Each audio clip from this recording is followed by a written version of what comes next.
Hello friends, welcome to our channel I can invest. जैसे हमने last video में देखा था कि स्टॉक सिलेक्शन कैसे करते हैं, तो मैंने कमिट किया था कि कुछ फ्यू एग्जांपल्स में लेके आऊँगा कि स्टॉक सिलेक्ट कैसे करते हैं, स्टॉक्स कैसे देखते हैं कि ये स्टॉक्स आगे जाने वाला है, कैसे चलने वाला है, या इसके प्राइस क्या जाने वाली है। तो चलिए देखते हैं। एक शेयर है क्यूपिड लिमिटेड। अगर आप गूगल में जाओगे, क्यूपिड लिमिटेड करके टाइप करोगे तो आपको एक शेयर ये मिल जाएगा। ये कंपनी के बारे में आप मिल जाएगा। जस्ट आप एक वो कंपनी के ऊपर आप क्लिक करना, जैसे मैंने आपको पिछले वीडियो में बताया था जनरल लॉजिक। ओके, ये शेयर मैंने कैसे निकाला मैं अभी आपको बता रहा हूँ। अगर हम ये शेयर के वेबसाइट पे जाएंगे ये कंपनी के, तो आपको दिखेगा। ओके, ये शेयर है एक इसके जो प्रोडक्ट्स है वो प्रेगा किट से, कुछ कॉन्डम से या लुब्रिकेंट से, इसके रिलेटेड इसके प्रोडक्ट्स हैं। ओके, ये जो कंपनी है ये प्रोडक्ट बेचती है। आप अगर बोलोगे अरे ये प्रोडक्ट्स तो हमने देखे रहेंगे, आपने देखे भी रहेंगे ये प्रोडक्ट्स बहुत जगह, जैसे फीमेल कॉन्डम्स है, डॉटेड कॉन्डम्स है, या लुब्रिकेंट्स है, प्रेगा किट्स है, ये तो आपने देखे रहेंगे और ये चलते भी हैं ये तो, और ये आगे भी जाके चलते रहेंगे, बराबर है। इसके जैसे भी अलग भी कॉम्पिटिटर्स हैं, बट हम ये कंपनी के ऊपर देखेंगे कि ये कंपनी क्यों सिलेक्ट की गई। ओके, इसके ये जो प्रोडक्ट्स है आपने देखे रहेंगे। जस्ट मैंने ऐसे ही गया था, मैंने फार्मासिस्ट के पास और देखा ये जो प्रोडक्ट्स जो डिस्प्ले पे लगाए थे, तो मैंने तुरंत देख लिया ओके ये प्रोडक्ट्स है तो इसकी कंपनी है क्या। तो मैंने जस्ट गूगल सर्च किया और मुझे ये कंपनी लिस्टेड मिल गई थी। ओके, स्टॉक मार्केट में ये कंपनी लिस्टेड थी। तो मैंने जस्ट जानकारी के लिए, आगे की भी इसकी जानकारी लेने के लिए, इसका प्रॉफिट क्या है, ये क्या करती है, ये जानने के लिए इसकी वेबसाइट पे चला गया। और इसके पहले तो मैंने देखा प्रोडक्ट्स क्या है, और ये इसके प्रोडक्ट्स है ना। ये प्रोडक्ट्स चलने वाले हैं, जैसे हम डेली यूज़ करते हैं, तो ये भी प्रोडक्ट्स आगे जाके ये चलने वाले, जैसे मेडिसिन रहते हैं, फार्मा रहते हैं, ये भी एक प्रोडक्ट्स है। बाद में अगर हमने देखा कि ये कंपनी किसकी है, अगर हम जाते हैं इसके डायरेक्टर्स कौन है, ओके, चेयरमैन कौन है, मैनेजिंग डायरेक्टर कौन है, सीएफओ कौन है, ये हमने देख लिया। और ये कंपनी है कहाँ। ओके, अगर आपने देख लिया तो ये कंपनी की जो भी मैन्युफैक्चरिंग है या इसकी जो भी फैसिलिटीज़ है कहाँ कहाँ है हम देख सकते हैं। अगर हमने कॉन्टैक्ट अस में चले गए तो मे भी अपने को मिल जाएगा। ओके, देखो इसमें मिल गया कि ये कंपनी है नासिक में। ओके, नासिक ये महाराष्ट्र में आता है, आपने तो आपको पता रहेगा ये कंपनी है नासिक की।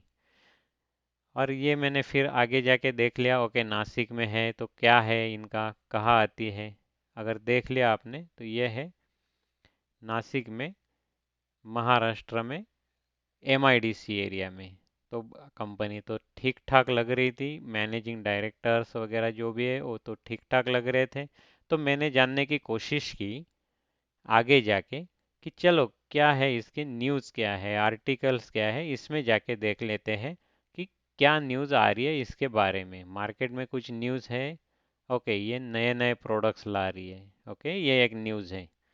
बाद में इसने, अगर आपने देखा तो और तो कुछ न्यूज़ नहीं है, चलो गूगल में जाके देखते हैं कि कुछ न्यूज़ है क्या इसके बारे में।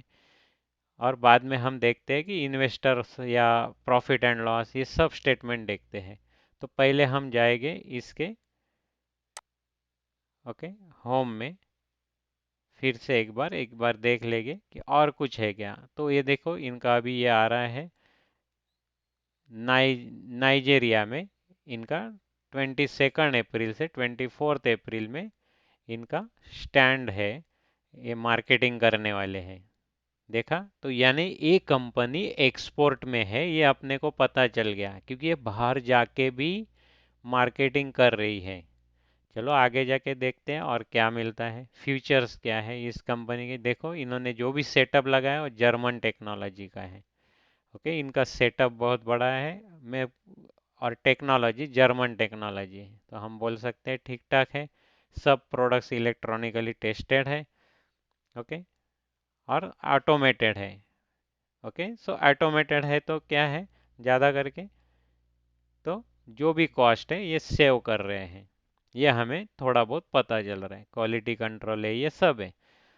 और ये इन्होंने क्या, हाँ ये देखो क्या लिखा है, exported to more than 100 countries. यानी इनका माल 100 से ज़्यादा कंपनीज में एक्सपोर्ट हो रहा है। तो देखा गया तो ये कंपनी एक्सपोर्ट में है, 100 से ज़्यादा कंट्रीज में एक्सपोर्ट करती है। यानी अच्छी कह सकते हैं हम, बराबर, जो कंपनी का माल इतना सारा एक्सपोर्ट हो रहा है तो वाकई में कंपनी अच्छी रहेगी। ओके, ये तो एक इंडिकेशन मिल गया। चलो दूसरा एक देखते हैं। R&D सेंटर है इन हाउस, ठीक है। 25 साल का एक्सपीरियंस है, वो भी ठीक है। अप्रूव्ड है। ओ, एक एक देखो, एक बड़ा पॉइंट है इसमें, डेट फ्री है। यानी इनके पास अभी लोन ही नहीं है, ये लोन है नहीं इनकी। ये डेट फ्री कंपनी है, डेट फ्री बैलेंस शीट है, तो इनके पास अभी बहुत ही कम लोन रहेंगे या तो लोन है ही नहीं इनकी। तो यानी ये सब चल रहे हैं, जो भी प्रॉफिट आ रहा है उसके ऊपर कंपनी चल रही है, ये सबसे बढ़िया पॉइंट रहता है। आप भी देखोगे बाहर, जब भी आपके एग्जाम्पल्स रहोगे, जो डेट फ्री आदमी रहता है वो बहुत खुश रहता है, और और ज़्यादा तरक्की भी कर सकता है। हाँ, डेट लेते हैं हम, घर के लिए ईएमआई लेते हैं, मोबाइल के लिए भी लेते हैं अभी तो, बट टेंशन में तो रहते हैं ना कि ईएमआई देना है। बट जो डेट फ्री कंपनी है वो तो सबसे अच्छी रहेगी कि अरे इनके पास तो कुछ है ही नहीं, बाकी सब तो अभी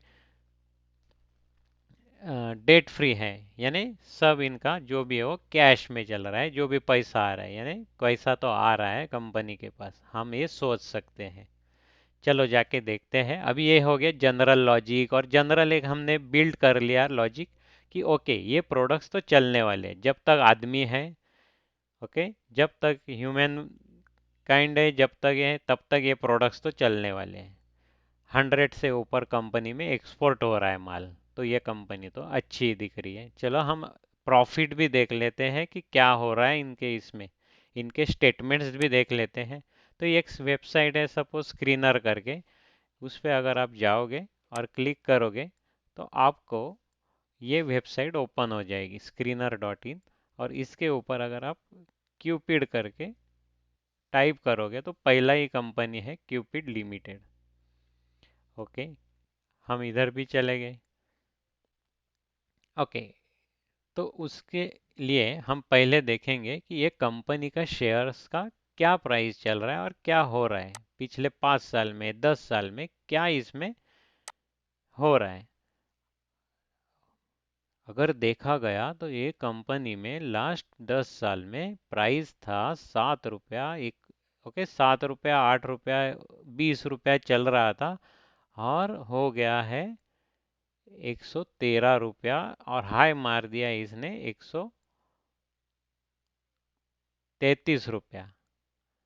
तो बढ़िया हो गया है, 7 रुपया 20 रुपए का शेयर 5 साल में 140, अप्रोक्सीमेटली 140 पहुंच गया है। यानी कितने टाइम्स हो गया, 7 टाइम्स हो गया, 7 टाइम्स शेयर हो गया है। तो कंपनी में तो कुछ तो बात है, इसीलिए तो 7 टाइम्स हो गया है शेयर। ओके, तो हम आगे जाके देखते हैं कि इसमें क्या हो रहा है। इसके प्रॉस तो लिखे हैं, चलो डेट फ्री तो हमें वेबसाइट से भी पता चल गया था कि डेट फ्री है। ओके, तो कॉन्स क्या है, चलो डेटर्स के थोड़े डेज बढ़ गए हैं, 81 से 102 दिन हो गए। वर्किंग कैपिटल के डेज भी बढ़ गए, थोड़ा निगेटिव है। ओके, बट ओके, इसका पी क्या है, बुक वैल्यू है 14.8, और पी तो आपको यहाँ मिल जाएगा ऊपर, पी चालू है 76। ओके है, हम इंडस्ट्रियल एवरेज देख लेंगे बाद में। बट ये कंपनी का अगर देख लेंगे तो क्वार्टरली रिजल्ट्स पे आ जाते हैं कि इसका सेल्स कितना बढ़ रहा है या कम हो रहा है। अगर हमने देखा मार्च 2021 से लेके 2024 तक सेल में तो सस्टेनेबल है, यानी ऑलमोस्ट सेम है, या तो ये बढ़ भी रहा है। ये देखो ये साल में तो बढ़ भी गया है। और फिर इसका हम प्रॉफिट देखेंगे, प्रॉफिट बिफोर टैक्स जो 8 करोड़ में चल रहा था, ये करोड़्स में है फिगर, इन्होंने लिखा है करोड़्स में, ओके। तो 8 करोड़ प्रॉफिट था और अभी 32 करोड़ हो गया है, और कंसिस्टेंटली ये प्रॉफिट बढ़ रहा है। आपने अगर देखा तो प्रॉफिट बढ़ ही रहा है, तो कुछ अच्छा है। और ईपीएस भी देख लो, ईपीएस एक अच्छा एक पैरामीटर रहता है, अर्निंग्स पर शेयर, यानी एक शेयर के पीछे ये कितना रुपया अपने को दे रहा है, ओके। तो ये भी बढ़ रहा है, अभी ऑलमोस्ट 1 रुपया आ गया है। 0.89 था, 89 है, यानी ऑलमोस्ट 1 रुपया के नज़दीक आ गया है, तो ये भी अच्छा खासा है। देख लिया आपने। तो प्रॉफिट बढ़ रहा है, कंपनी के पास डेट्स नहीं है, देखो आप इधर भी देख लीजिए कि इधर डेट्स नहीं है, तो ये तो अच्छा ही लग रहा है। हम आ जाते हैं अभी इसके रेशोज पे।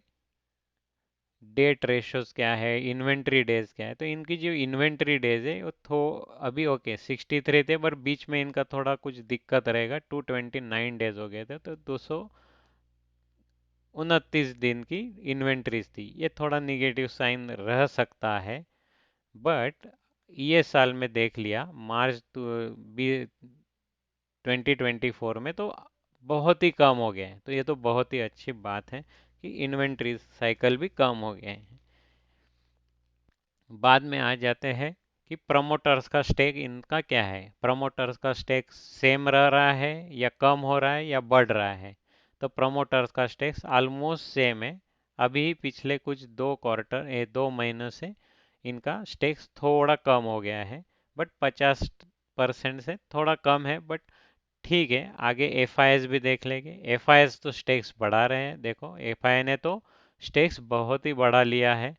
ये साल में मार्च 2024 और अप्रैल में तो एफआई टैक्स बढ़ा रहे हैं, ये एक अच्छा साइन रह सकता है। और पब्लिक के पास इसके शेयर्स है 49%, यानी 50% से कम शेयर है, तो ज़्यादा शेयर्स इंस्टीट्यूशनल और प्रमोटर्स के पास है, तो ये एक अच्छा साइन रहता है। तो ओवरऑल हम कह सकते हैं कि कंपनी अच्छा कर रही है, प्रॉफिट भी बढ़ रहा है, इसीलिए शेयर प्राइस बढ़ा है। अगर हम देखेंगे तो ये शेयर मैंने 6 महीने पहले 6 महीने पहले 700 रुपया चल रहा था, 775 रुपया, तब ये शेयर मैंने रिकमेंड किया था हमारे ग्रुप में, ओके। हमारे टेलीग्राम में मैंने ये शेयर रिकमेंड किया था, और वो जाके ऑलमोस्ट 2400 रुपया चला गया था, यानी 2400 रुपया, 700 का, 3 महीने में ही, 3 महीने में ये शेयर 700 का 2400 चला गया था, यानी ऑलमोस्ट 3 टाइम्स हो गया था। और बाद में ये स्प्लिट हो गया है, इसलिए इसका प्राइस है अभी 133। ये 10 शेयर्स में 1:10 रेशो में ये शेयर स्प्लिट हो गया था, इसलिए इसका प्राइस अभी कम दिख रहा है। नहीं तो आप बोलोगे आप 700 रुपया बोल रहे हो, बट इसका तो 140 भाव चालू है, बट ये स्प्लिट हो गया था। आप देख सकते हो, इसके न्यूज़ भी रहेंगे कहीं, जिसमें आप देख सकते हो ये शेयर स्प्लिट हो गया था 1:10 रिसेंटली, लास्ट यानी पिछले ही महीने में, यानी आप बोल सकते हो मार्च में ये शेयर स्प्लिट हो गया था, इसके न्यूज़ में भी रहेगा कहीं। तो ये शेयर ऐसे 3 गुना बढ़ गया था, बट इसका प्रॉफिट कैसे हुआ मुझे, कि मुझे ये ऐसे ही मेडिकल स्टोर में दिख गया था, और फिर मैंने ये शेयर का जनरल लॉजिक, जैसे मैंने जो जो स्टेप्स बताई है कि इकोनॉमी क्या चल रही है, जनरल लॉजिक क्या है, ये सब मैंने देखा, और मैंने इसमें इन्वेस्ट कर दिया था, और ये रिकमेंड भी कर दिया था कि ये शेयर ले लो करके। और लकीली ये शेयर 3 टाइम्स बढ़ गया। नॉट लकीली, मैंने तो स्टडी भी किया था, बट अगर ये अगले 2-3 साल भी रखना रहता तो मैं और भी रखता, और अभी भी है मेरे पास, स्प्लिट के बाद रखना रहता है ना, अभी भी है मेरे पास, बट मैंने रखा है। तो ऐसे ये एनालिसिस हम कर सकते हैं कोई भी शेयर्स की। तो ये एकदम सिंपल था। जस्ट मैंने देखा, प्रोडक्ट्स देखे, और क्या क्या कर रहा है, मैनेजमेंट क्या है, प्रॉफिट क्या है, अच्छा बना रही है, डेट फ्री है, वो तो बहुत ही अच्छा पॉइंट था, इसलिए मैंने इस पे इन्वेस्ट कर दिया था। ओके। तो अगर आप देखना चाहते हो, इसका एक स्प्लिट हुआ था, अगर आप इधर डालोगे तो इसमें ये भी मिलेगा कि ये शेयर कब स्प्लिट हुआ था। हाँ, ये देखो, ये शेयर 1:10 रेशो में 4 अप्रैल को, देखो अभी यही महीने में ये शेयर स्प्लिट हो गया था, इसीलिए इसका प्राइस अभी 140 रुपया के आसपास चल रहा है। तो ये ऐसे हम एनालिसिस कर सकते हैं। और इसका 95% प्रोडक्ट्स एक्सपोर्ट होता है, 95% ऑफ द इन्वेंट्री एक्सपोर्ट में ही जाता है, तो ये बहुत ही अच्छा पॉइंट है। आज मैंने जो भी एनालिसिस बताई, ये जस्ट इंफॉर्मेशन एंड लर्निंग के पर्पस है। इसमें मेरा कोई भी रिकमेंडेशन नहीं है कि आप ये शेयर ले लो या इसमें इन्वेस्ट कर लो। जो मैंने किया था, जो मैंने एनालिसिस में जैसे करता हूँ, ये मैंने फ्रैंकली इधर बताया है। ये आपके ऊपर डिपेंड है या आपके फाइनेंशियल एडवाइज़र के ऊपर डिपेंड है कि आपको इस शेयर में इन्वेस्ट करना है या नहीं है।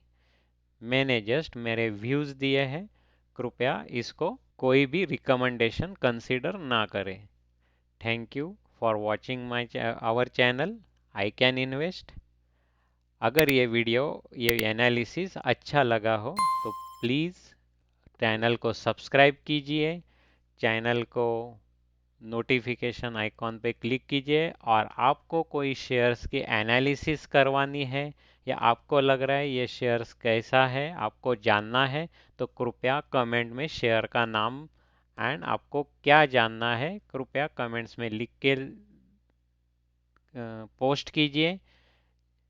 मैं उसका एनालिसिस करने का ट्राई करूँगा और वीडियो जल्दी अपलोड करूँगा।